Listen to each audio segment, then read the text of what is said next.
Hello everyone, আমি রিমি আর আমার চ্যানেলে তোমাদের সবাইকে সুস্বাগতম। তো আশা করি তোমরা সবাই খুব ভালো আছো অ্যান্ড আমিও খুব ভালো আছি। সেদিন চলে গিয়েছিলাম একটা পুজো বাড়িতে। তো এই যে ঠাকুরের মুখ তোমাদেরকে দর্শন করিয়ে দিলাম, তারপরে বসে পড়েছিলাম খেতে। প্রথমে ফল প্রসাদ দিয়ে দিল, তারপরে রাধা পল্লবীর সাথে ছিল চানা মশলা। চানা মশলা দিয়ে রাধা পল্লবীটা খেতে দুর্দান্ত ছিল। আমি এখন রিড করছি, আমার জিভে জল চলে এসেছে। ঠাকুরের প্রসাদ অমৃতই তো হবে।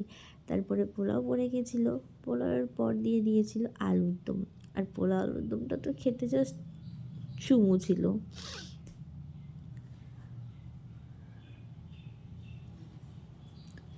তারপরে কি খিচুড়ি, আলুর দম আর বেগুনি, দুর্দান্ত।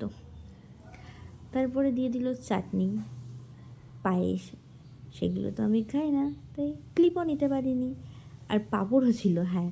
তারপরে আমি সব কিছু জমিয়ে সুন্দর সুন্দর করে খেয়ে নিলাম। আর ভিডিওটা এইটুকুনি। ভিডিওটা ভালো লাগলে like, comment, share and subscribe করে দিও। টাটা। অন্য কোনো ভিডিওতে দেখা হতো।